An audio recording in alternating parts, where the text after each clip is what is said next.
Order में चलेंगे ताकि आपको कोई परेशानी ना हो। सबसे पहले आप जीकेएस गाइडलाइंस की ढूंढोगे कहाँ पे कि जीकेएस की गाइडलाइंस आई कहाँ पे। यूनिवर्सिटी इन्फॉर्मेशन जो आपको पता नहीं होता है कि मेजर्स कहाँ से ढूंढने, पता कैसे करेंगे कौन सी यूनिवर्सिटी में हमारा मेजर होता है कि नहीं। अब बात आती है कि अपोस्टल कहाँ पे कराना है और अपोस्टल करना कैसे है। पहले क्या होता था, पहले टॉपिक 3 पे ही आपको प्लस पॉइंट्स मिलते थे।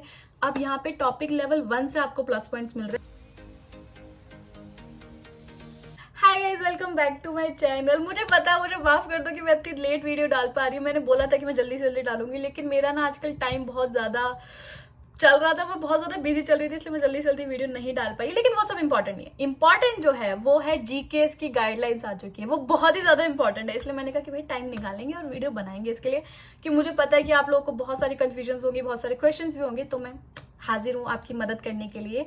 तो आज हम वीडियो बना रहे हैं जीकेएस गाइडलाइंस के ऊपर। आप सबसे पहला क्वेश्चन जो हम एकदम मतलब ऑर्डर में चलेंगे ताकि आपको कोई परेशानी ना हो। सबसे पहले आप जीकेएस गाइडलाइंस की ढूंढोगे कहाँ पे कि जीकेएस की गाइडलाइंस आई कहाँ पे, क्योंकि मुझे ये भी क्वेश्चन आए थे कि दीदी जीकेएस की गाइडलाइंस कहाँ ढूंढे।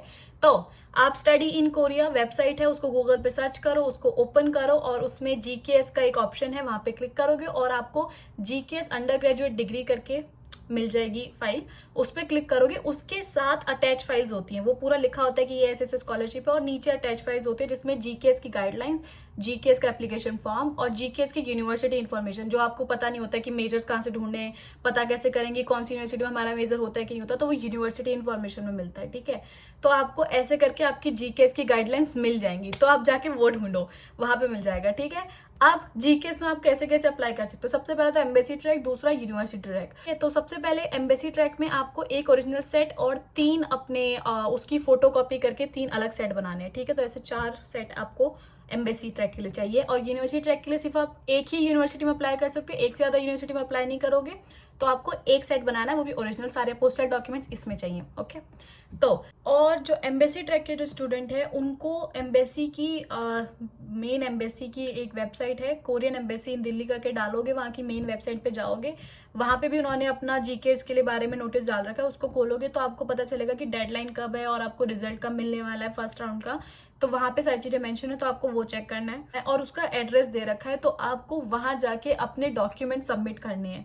आपको ऑनलाइन किसी को डॉक्यूमेंट्स नहीं भेजने, ऑनलाइन फिल करके उसका प्रिंट आउट निकाल के बनाओगे पूरे सेट्स, तो आपको एम्बेसी जाके सबमिट करना है। और जो यूनिवर्सिटी ट्रैक के स्टूडेंट्स है, आपको अपने जो यूनिवर्सिटी का जो सेट बनाओगे, आपको अपनी यूनिवर्सिटी को पार्सल करना है। ठीक है, पार्सल करना पड़ेगा। ऑनलाइन किसी को फॉर्म्स नहीं भेजने होते, ना किसी को मेल करके भेजने, सबको पार्सल कर।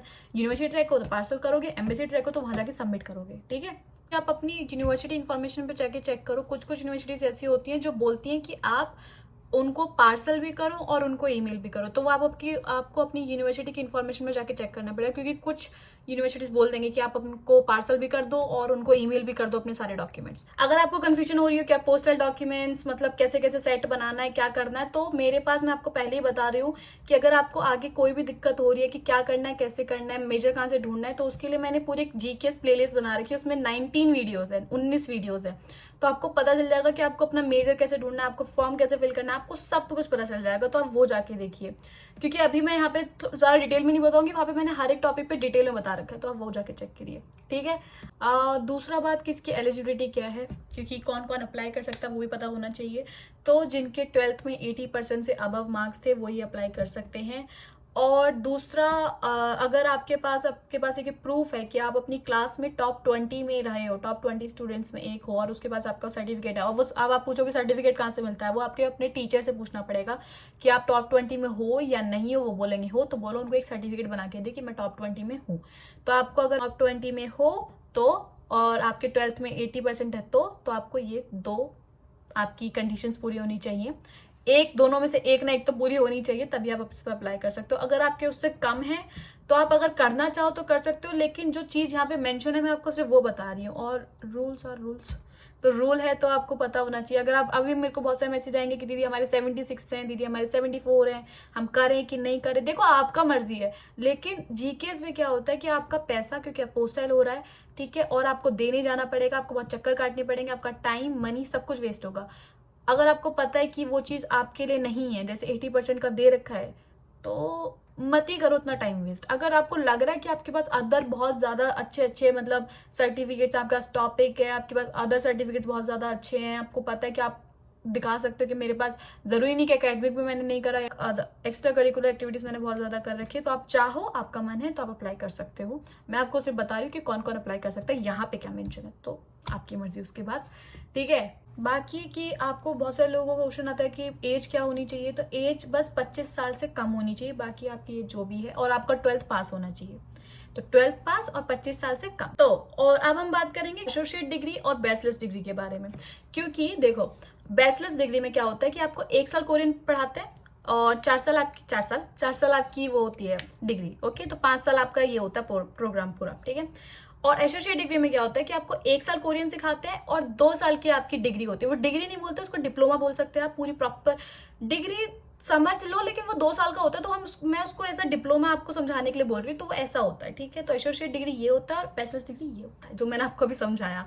दूसरा मैं आपको बताना चाहती हूँ यूआईसी, क्योंकि ये भी मुझे बहुत सारे क्वेश्चन आ रहे थे, आज मैं सबकी सारी प्रॉब्लम सॉल्व करके जाऊंगी। तो यूआईसी में क्या होता है, यूआईसी में क्या होता है कि जो स्पेशल मेजर्स होते हैं कुछ, अब स्पेशल मेजर्स में क्या होता है, टेक्नोलॉजी, सॉफ्टवेयर इंजीनियरिंग टाइप के और टेक्नोलॉजी टाइप के जो मेजर्स होते हैं वो यूआईसी में आते हैं।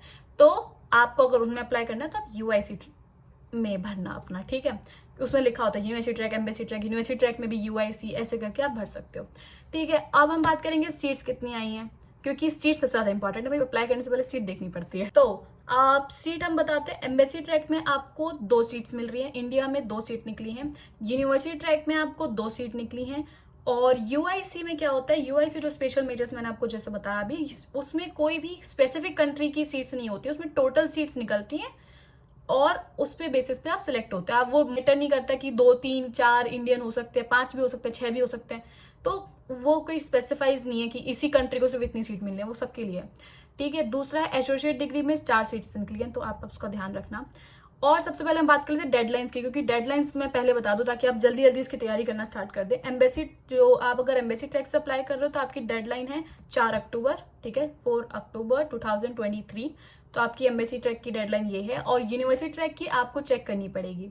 अब वो चेक कैसे करनी पड़ेगी कि वो आपको यूनिवर्सिटी इन्फॉर्मेशन उनके पेज पर जाके चेक करते रहना पड़ेगा कि वो कब अपनी डेडलाइन डाल रहे हैं, तो आपको वो चेक करना पड़ेगा, ठीक है। और अब हम बात करेंगे फॉर्म्स के बारे में, क्योंकि फॉर्म बहुत ज्यादा इंपॉर्टेंट है। तो यहाँ पे सबसे पहले हमें फॉर्म्स से बात करते हैं। सबसे पहले आपको भरने हैं डॉक्यूमेंट्स टू कंप्लीट, जैसे application form, personal statement, study plan, 1 letter of recommendation, GKS applicant agreement और पर्सनल मेडिकल असेसमेंट। अब ये सब आप बोलोगे कहाँ से मिलेगा, तो उसको ढूंढने नहीं जाना है। जो आप जीकेएस का जो मैं बता रही हूँ, जैसे आपको जीकेएस गाइडलाइंस ढूंढनी है, उसके नीचे जो अटैच फाइल्स है उसी में जीकेएस एप्लीकेशन फॉर्म है, उसको आप अपने हाथों से नहीं भरोगे, उसको आप कंप्यूटर पे भरोगे, ठीक है। कंप्यूटर पे भर के उसका प्रिंट आउट निकालना है। तो एप्लीकेशन फॉर्म वहीं पर है, पर्सनल स्टेटमेंट आप कंप्यूटर पे भरोगे, हाथ से नहीं भरोगे, स्टडी प्लान भी आप हाथ से नहीं भरोगे, वो कंप्यूटर पे भरोगे, वो उसी में से निकालना है एप्लीकेशन फॉर्म में से। दूसरा है 1 लेटर ऑफ रिकमेंडेशन, तो ये आपके स्कूल की तरफ से होना चाहिए और इसको आप सील पैक करके रख लेना, ठीक है। ये तो आपको वहां पे मिल जाएंगे जीकेएस एप्लीकेशन फॉर्म में। दूसरा है रिक्वायर्ड सर्टिफिकेट्स, ठीक है, इसमें आपको भरना, ठीक है, कितनी बार बोलूंगी मैं तो यहाँ पे हम स्टार्ट करते हैं proof of citizenship, applicant and parents and proof of family relationship. तो इसमें देखो मैं आपको क्या बताऊंगी, जो मेरे को पूरा एकदम मुझे जहां तक समझ में आया, तो जो चीज आपकी आइडेंटिटी और आपके फादर और मदर सबकी आइडेंटिटी प्रूफ कर सकता है वो है आप अपना बर्थ सर्टिफिकेट लगा दो और मम्मी पापा की वोटर आईडी कार्ड लगा दो, ठीक है। अब अपोस्टल करके लगाना, मैं भी आपको फिर से बताऊंगी कितने कितने सारी चीजें अपोस्टल होने वाली है, मैं एक एक करके सब कुछ बताती हूँ। अब सबसे पहले आपकी आइडेंटिटी के लिए आप अपना बर्थ सर्टिफिकेट लगा सकते हो, आपकी आइडेंटिटी के लिए आप अपना पासपोर्ट लगा सकते हो, आपकी आइडेंटिटी के लिए आप अपना वोटर आईडी कार्ड भी लगा सकते हो अगर आपके पास है तो, ठीक है। पापा और मम्मी की आइडेंटिटी के लिए मैं आपको वोटर आईडी कार्ड ही रिकमेंड करूंगी, तो आप अपने पापा का और मम्मी का वोटर आईडी कार्ड लगाना है और ये सब कुछ अपोस्टल होना चाहिए, ठीक है। मैंने आपको ऑप्शंस दे रखे हैं, तो 3 चीजें ये अपोस्टल होनी चाहिए जो आपकी सिटीजनशिप प्रूफ करेंगे। दूसरा है हाई स्कूल ग्रेजुएशन सर्टिफिकेट, जो कि आपके पास होगा 12th की मार्कशीट, उसको भी अपोस्टल कराना है, ठीक है। तो 12th की जो ग्रेजुएशन जो आपका सर्टिफिकेट आएगा वो आपको अपोस्टल कराना है। तीसरा है academic transcript of high school.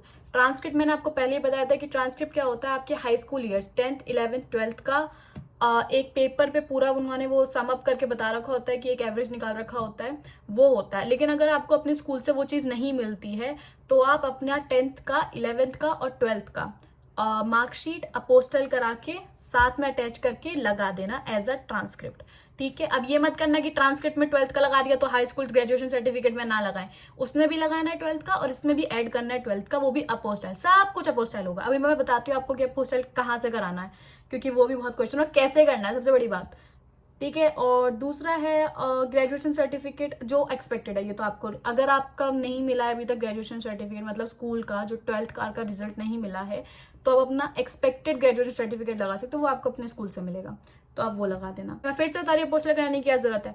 आपका एप्लीकेंट की प्रूफ ऑफ सिटीजनशिप, आपका वोटर आईडी कार्ड, आपका बर्थ सर्टिफिकेट, आपका पासपोर्ट, अगर पासपोर्ट है तो उसको अपोस्टाइल मत कराना, voter ID card, birth certificate है तो पोस्टल करा देना, मम्मी पापा का वोटर आईडी कार्ड और आपकी ट्रांसक्रिप्ट नहीं है तो वो 10th 11th 12th की ट्रांसक्रिप्ट और उसको पोस्टल करा के लगा दें, और 12th का हाई स्कूल ग्रेजुएशन सर्टिफिकेट उसको भी अपोस्टल करा के लगाना है।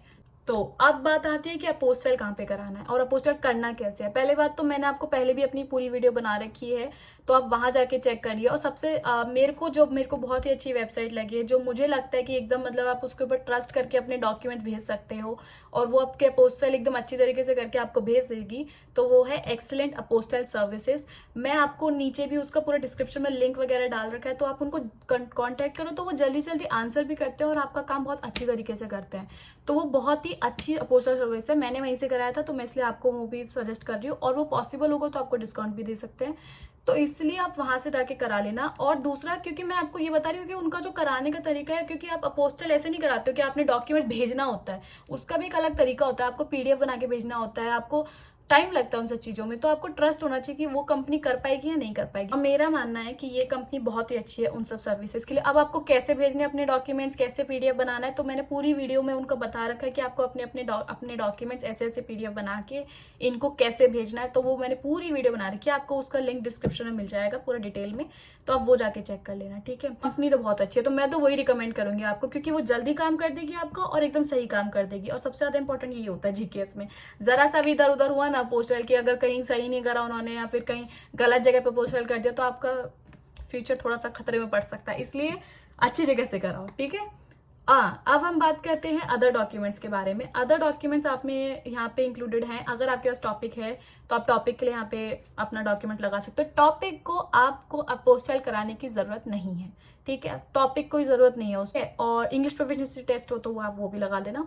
Copy of other awards and certificates, तो वो आप लगाने हैं, लेकिन उसको अपोस्टाइल कराने की जरूरत नहीं है, अपोस्टाइल कराने की बिल्कुल जरूरत नहीं है। मैं पहले बता रही हूँ, क्योंकि कर्मा मत लेना उसको फालतू में। और एप्लीकेंट का जो पासपोर्ट है, अगर आपको अगर आपके पास पासपोर्ट है तो वो बहुत अच्छी बात होती है, अगर नहीं है तो कोई बात नहीं, कोई मना नहीं करेगा, लेकिन अगर है तो आप लगा देना और उसको अपोस्टाइल कराने की जरूरत नहीं है, ठीक है। तो अब सबसे बड़ा जो इसमें क्वेश्चन आया, जो मैं आपको एक मेन बात बताने वाली हूँ यहाँ पे, कि अगर आपके पास टॉपिक है तो आपको एक बहुत अच्छा फायदा हो सकता है। जरूरी नहीं है, पहले क्या होता था, पहले टॉपिक 3 पे ही आपको प्लस पॉइंट्स मिलते थे, अब यहाँ पे टॉपिक लेवल 1 से आपको प्लस पॉइंट्स मिल रहे हैं, लेकिन बस लेवल के हिसाब के आपके प्लस पॉइंट चेंज हो रहे हैं। जैसे टॉपिक लेवल 1 है तो आपको 60%, और लेवल 2 है तो 70%, लेवल 3 है तो 80%, लेवल 4 है तो 90%, और लेवल 5 और 6 है तो बहुत अच्छा है, 100% लिखा हुआ है, तो आपको प्लस पॉइंट्स ऐसे करके मिल रहा है। तो अब ये मत करना जिसने अगर कोरियन सीख रखी थी, जिसने लेवल ऑफ 1 या 2 है उसके पास, तो वो भी लगा दो, वो आपको प्लस पॉइंट्स देंगे। तो वो ये बहुत ज्यादा इंपॉर्टेंट है। बहुत सारे लोग करते हैं कि हमारे पास लेवल 3 नहीं आ पाया, हमने नहीं लगाया, लेवल 3 नहीं आया कोई बात नहीं, लेवल 2 आया लगा दो, लेवल 1 आया लगा दो, तो अच्छा है। और जाते जाते एक बहुत ज्यादा इंपॉर्टेंट बात की, मैं सोच रही हूँ मैं लाइव करने वाली हूँ बहुत जल्दी, ताकि आपके जो भी जीकेएस के क्वेश्चन है, क्वेरीज है, तो आप मुझसे वहां पे लाइव में पूरा पूछ सकते हो। तो मैं मोस्टली वो जीकेएस के लिए ही करने वाली हूँ, ताकि मुझे सारे क्वेश्चन का मैं आंसर, आपकी सारी कंफ्यूजन खत्म कर सकूँ, ठीक है।